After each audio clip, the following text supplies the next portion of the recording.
with allegations of mass killings and land seizures from white people in a scene reminiscent of his February ambush of Ukraine's Volodymyr Zelensky. South Africa rejects the allegations that white people are disproportionately targeted by crime. Murder rates are high in country, but the overwhelming majority of victims are black.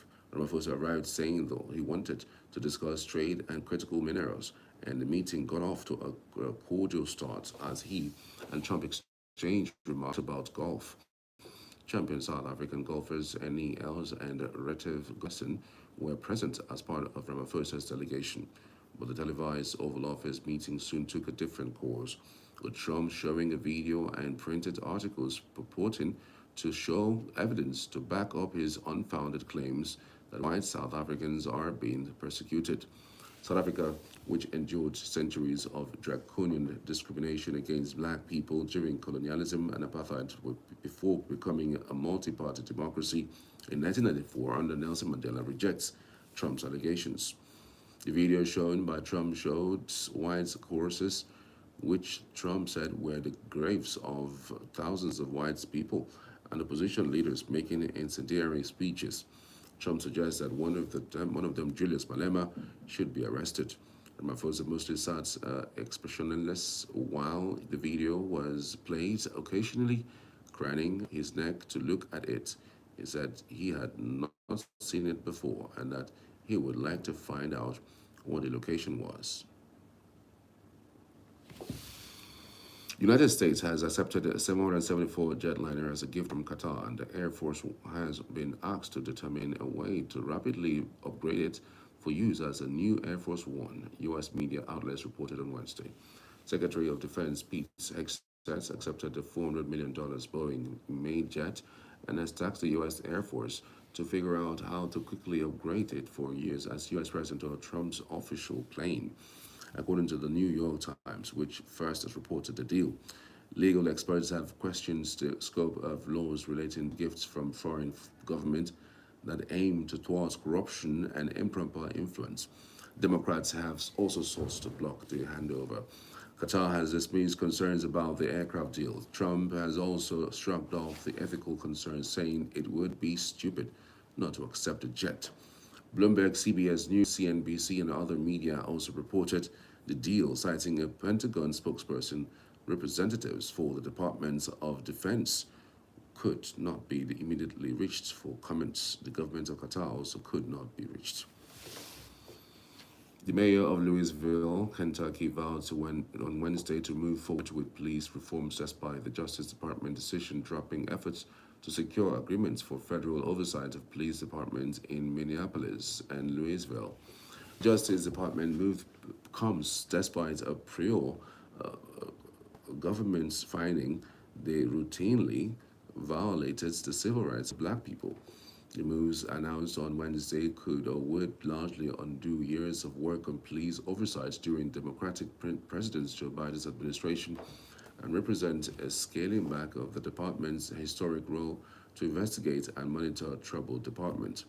Minneapolis and Louisville were the two most high-profile cities to be investigated during Biden's administration for systemic police abuse and were the only two cities that agreed in principle to enter into a court-approved settlement with the DOJ known as the Consent Decree.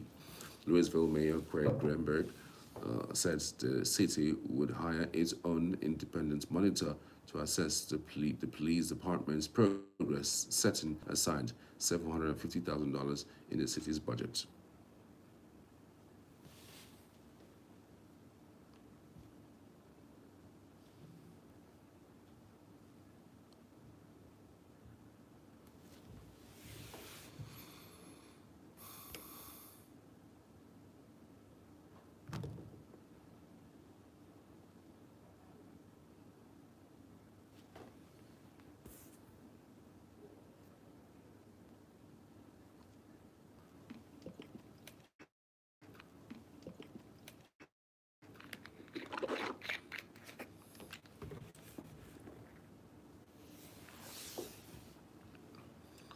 South Sudan will investigate and deport migrants sent by the United States to their current countries, a police spokesperson said on Wednesday.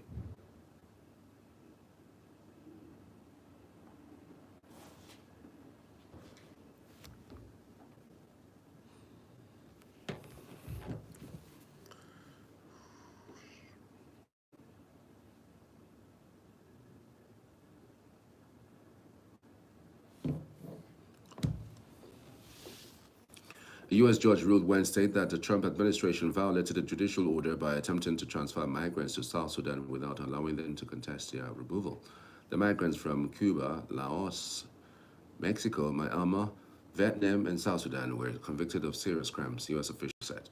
Judge Brian Murphy said he would address potential penalties for Department of Homeland Security officials later. The migrants reportedly remained in U.S. custody of the hearing.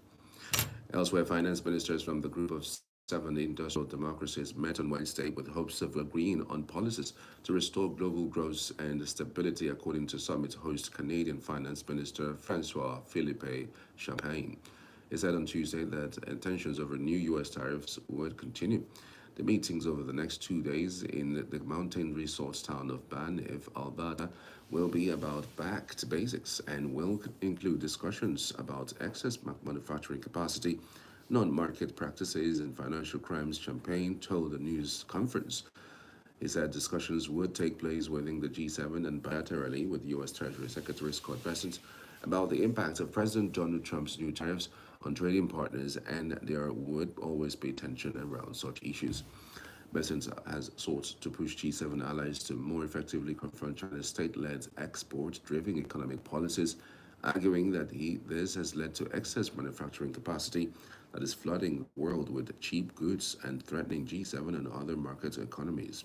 Well, G7 members, Japan, Germany, France, and Italy all face a potential doubling of reciprocal U.S. duties to 20% or more in early July. Britain negotiated a limited trade deal that leaves it saddled with 10% U.S. tariffs on most goods, and host Canada is still struggling with Trump's separate 25% duty on many exports. Champagne also said that the G7 group would discuss ways to better please low-value package shipments from China to combat smuggling. The Trump administration has ended a duty-free exemption for Chinese shipments valued under $800, which it has blamed for the trafficking of fentanyl and its precursor chemicals.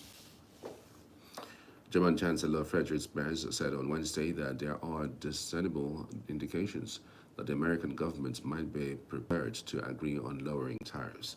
Merz also said that he would soon be visiting the White House in order to convince Trump that it is in their mutual interest to avoid further escalation into a tariff conflict. The Chancellor also said that the Germany plans to allocate 1.5% of its economic output to infrastructure that has military uses. Merz said the plans meant military spending would go beyond the 3.5% allocation to military procurement it has signed up to under NATO rules. German Interior Minister Alexander Dobrindt confirmed that German authorities on Wednesday struck a blow against a far-right militant group as they arrested 5 adolescents charged with attempted murder and severe arson. The arrests follow arson attacks on a community center and a refugee shelter. Federal prosecutors said in a statement the 5 were male culpable minors who formed a group which styled itself as the last wave of defense to protect the German nation. They listed 8 German members of the group, disclosing their firms and the initial of their last names, including 3 who had been previously arrested. Their ages were not disclosed. The group's aim is to commit acts of violence primarily against migrants and political opponents to bring about the collapse of the democratic system of Germany, the statement said.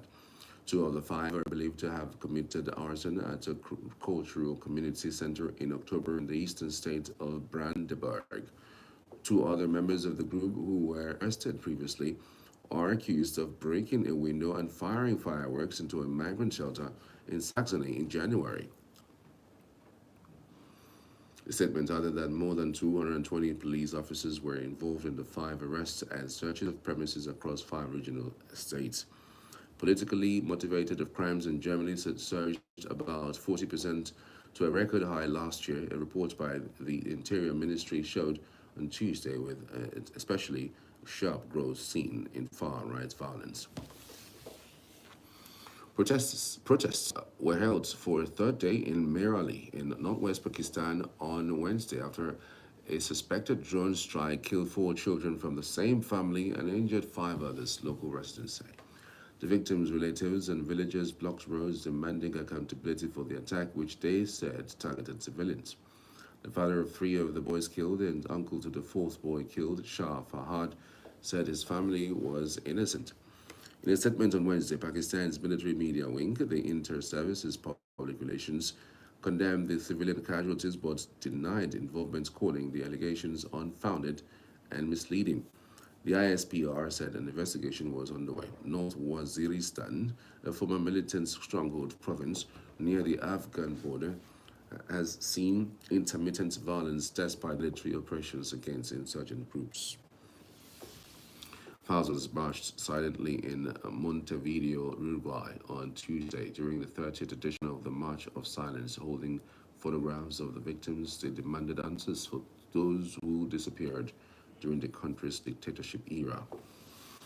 Participants raised the recent digitization of records and archives to ensure public access and greater transparency, as stated by Ignacio Erandonier, from a group of relatives of detainees disappeared during the dictatorship. This annual event marks the anniversary of the murders of key political figures in Argentina and reflects ongoing efforts for justice and accountability. Pakistani Prime Minister Shehbaz Sharif visited victims of a school bus suicide attack on Wednesday in a hospital in Quetta. Sharif was accompanied by Army Chief Asim Munir and Minister of Defense Khawaja Mohammed Asif. At least 3 children were among 5 people killed when a suicide bomber struck an army school bus in Pakistan's restive Balochistan province. The military said on Wednesday in an attack that Pakistan blamed on Indian proxies. Around 40 students were on the bus, which was headed to an army-run school, and several sustained injuries, said Yasir Iqbal, administrator of Kuzdar district, where the incident took place. Pakistan's military and Sharif swiftly condemned the violence and accused Indian terror proxies of involvement, although they did not share any evidence linking the attack to New Delhi. India rejected Pakistan's accusations. The UN Agency for Palestinian Refugees shared on Wednesday a video said to show its warehouse in Amman packed with aid for Gaza. According to UNRWA, there is enough food to support 200,000 Gazans for a month, as well as enough medicines to supply its health facilities. Palestinians in Gaza were still waiting for aid to arrive, UN officials said on Wednesday, 2 days after the Israeli government said it had lifted an 11-week-old blockade that has brought the Palestinian enclave to the brink of famine. Plumes of smoke rose above Gaza on Wednesday, as seen from southern Israel. The resumption of the assault on Gaza since March, following a 2-month ceasefire, has drawn condemnation from countries that have long been cautious about expressing open criticism of Israel. Even the United States, the country's most important ally, has shown signs of losing patience with Netanyahu. Israel launched its campaign in Gaza in response to the Hamas attack on October 7th, which killed some 1,200 people by Israeli tallies and saw 251 hostages abducted into Gaza. The campaign has killed more than 53,600 Palestinians, according to Gaza health authorities, and devastated the coastal strip, where aid groups say signs of severe malnutrition were widespread. No aid has yet reached Gaza's population. Representatives and country director of World Food Program Antoine Reinhardt warned, as Palestinians in the enclave were left waiting for the promised arrival of food on Wednesday, despite mounting international and domestic pressure on the Israeli government to allow more aid to reach a population on the brink of famine after an 11-week blockade.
Holding empty cooking pots and pans, men and women waited with their children outside a makeshift soup kitchen in Khan Yunis, hoping to receive lunch meals. But those who spoke to Reuters said that they failed to get any food at all. Fewer than 108 trucks have entered Gaza, according to Israeli military figures, since Monday, when Prime Minister Benjamin Netanyahu's government agreed to lift the blockade that has forced Gazans into a desperate struggle to survive.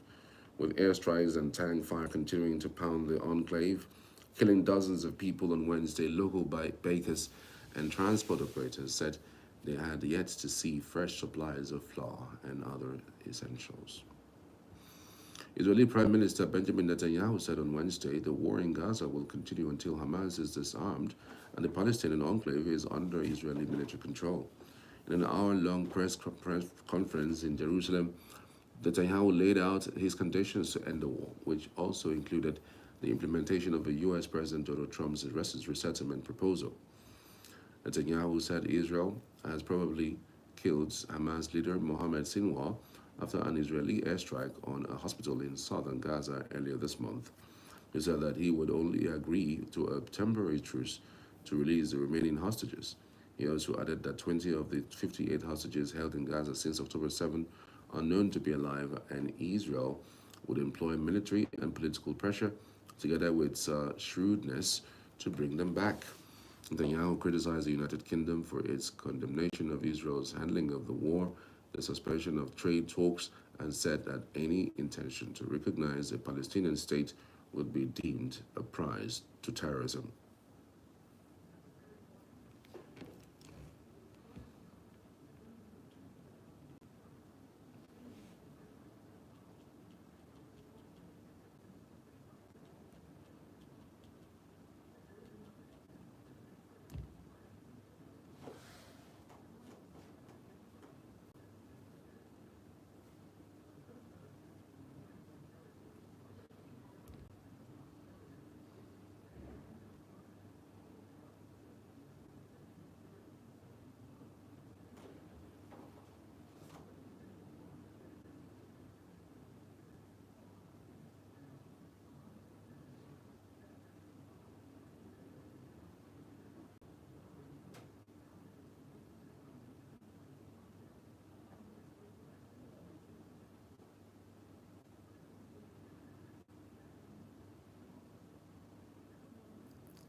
Taxi drivers blocked Raspel Boulevard in central Paris on Wednesday to protest a reform of the pricing of the rides for hospital patients to the appointments they say would lessen their revenue.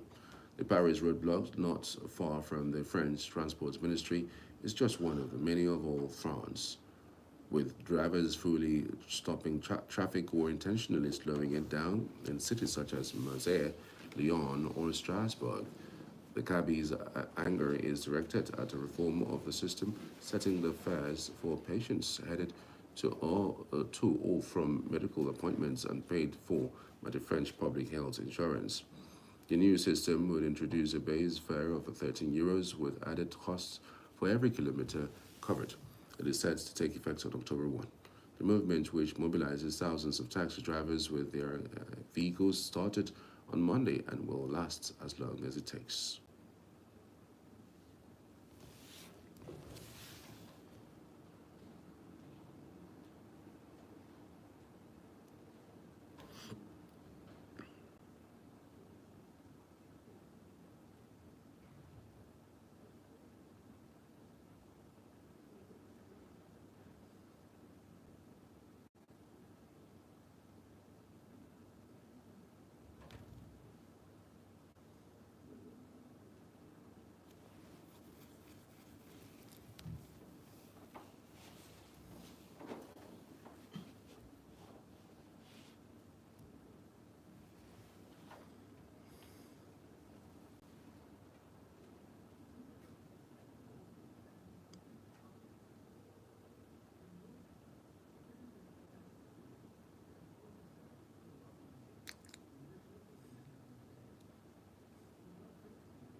Tottenham Hotspur have won this year's Europa League following a 1-0 win over Manchester United on Wednesday night. Both teams came into the game looking to win the trophy that would have been a huge positive in a dreadful season.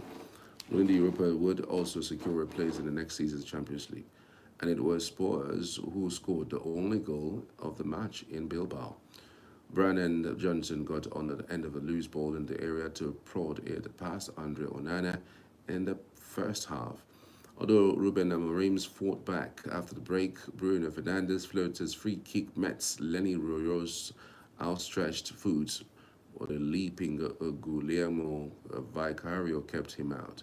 The Spurs goalkeeper was then saved by Mikey van de Ven as the defender acrobatically cleared Rasmus Holland's header off the line.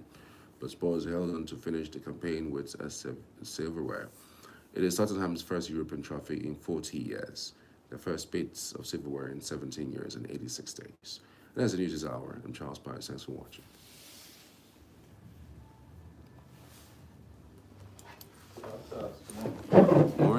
Morning, guys.